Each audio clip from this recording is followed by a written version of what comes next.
Hello, people of YouTube. Um, Trying to get back into the groove of things and making weekly videos again, but life has somewhat gotten in the way. I haven't been able to get out as many as I want. So, I'm going to break that with this. This is a little bit different than what I normally do. Most of my videos are roaches or isopods, but it's one of the few beetle species that I keep.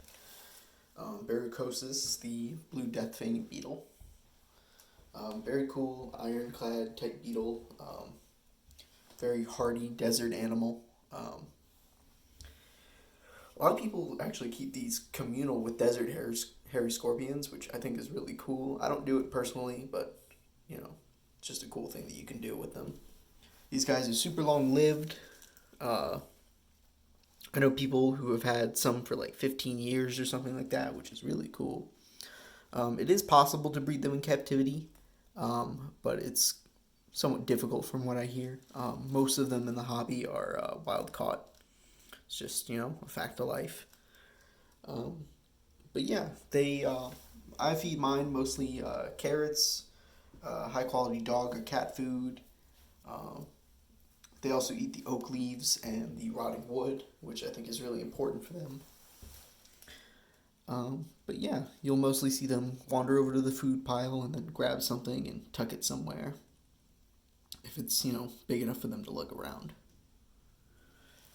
But they're very active beetles, very always out in the open, diurnal. These would be a great pet for like a kid or something, especially because they're so durable. When people try to mount these, like it's almost like you almost need a hammer to get through their exoskeleton. They're really tough, and because of their namesake, the death feigning beetle, because they play dead. Pick one up and see if it'll. He's dead. Except not really. Once he realizes things are okay, they get up. Everything's cool, buddy. I promise. As a reward, I will put you down right on top of the carrot. They're so funny. They feel so funny to hold because they're just so hard, so solid, so tough. It almost feels like holding like the aluminum. Like if you were to make like aluminum soda can into a bug, that's what they feel like. And that color of theirs, there are another closely related species.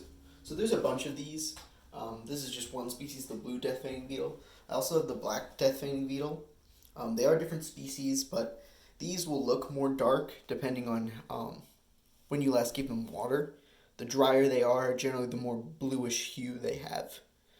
I think it's just the structure of the exoskeleton. I think it's like an optical illusion type deal, but it's very cool. And they're quite social. They're always bumping and climbing into each other and having their little interactions. I don't really know how to sex them. It would be a cool thing to learn if anybody can teach me. I'm not quite sure. But you can see that one over on the right is way more blue than the ones in the center, because I guess he's been hanging out on the dry side. For their substrate, it's mostly sand with a little bit of peat moss mixed in. I like to keep one tiny little corner just a little bit damp, and I cover it with a little piece of oak wood. It's just the springtails have somewhere to climb in there, and the beetles can, find a little moist refuge if they need to. Generally speaking, they get most of their water from their food. A big appeal to these is just how hardy they are, but it still helps, I think, to give them at least a little moist area or a misting every now and again. Just because with most animals, at least, water is important. Even if it's a desert animal, they still need water. But yeah, very, very difficult animals to go wrong with. Definitely recommend them for a little kid or something like that. My group, I have this group, and then I have another group. I think I have over 30 of these things, or maybe more. I'm going to be bringing some to the Lodi Reptile Breeders Show on April 13th and 14th, probably. I was going to go to Tulare, which was yesterday, and today down in Tulare, but life kind of got in the way. I had some packages get lost in the mail and some animals that were supposed to be getting in late, and I couldn't afford to not be here to receive them and make sure they're okay. It was a whole shit show. I blame the United States Postal Service because they're awful. Made me miss out on going to an expo, but you know what? Trying to think positively, and we're just gonna bring lots of extra cool stuff to the next one, which these will be a part of. Yeah, just so much personality. They're very gregarious little things. They move like little automatons, little robots, more so than a lot of insects. For whatever reason, they're just so slow and kind of deliberate about their movements, kind of wandering. Yeah, very, very cool.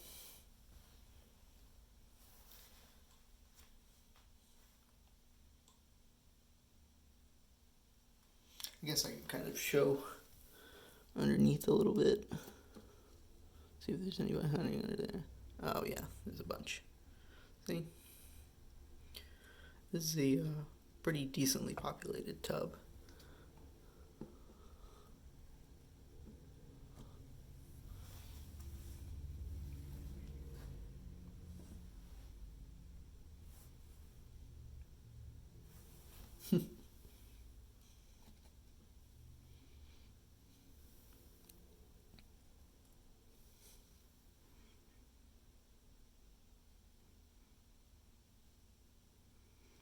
And get a close look of all their little indentations and scales.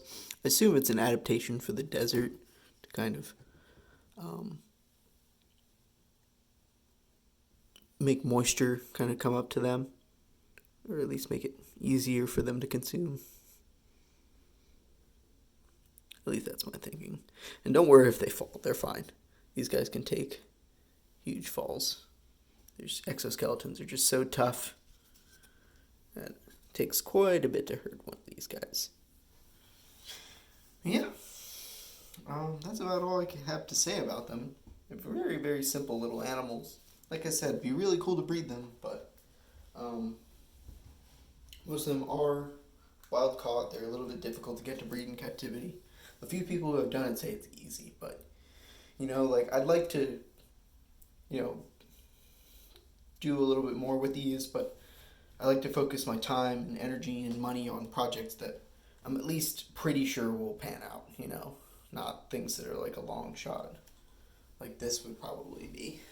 So, we'll see. Maybe I'll update their housing in the future and get more serious about trying to breed them. But for now, they're just kind of pets and things that I bring to expos. So, yeah. If you have any questions, like, comment, share, subscribe. Let me know what you think down in the comments, or if you have any questions. See you at the next Reptile Expo.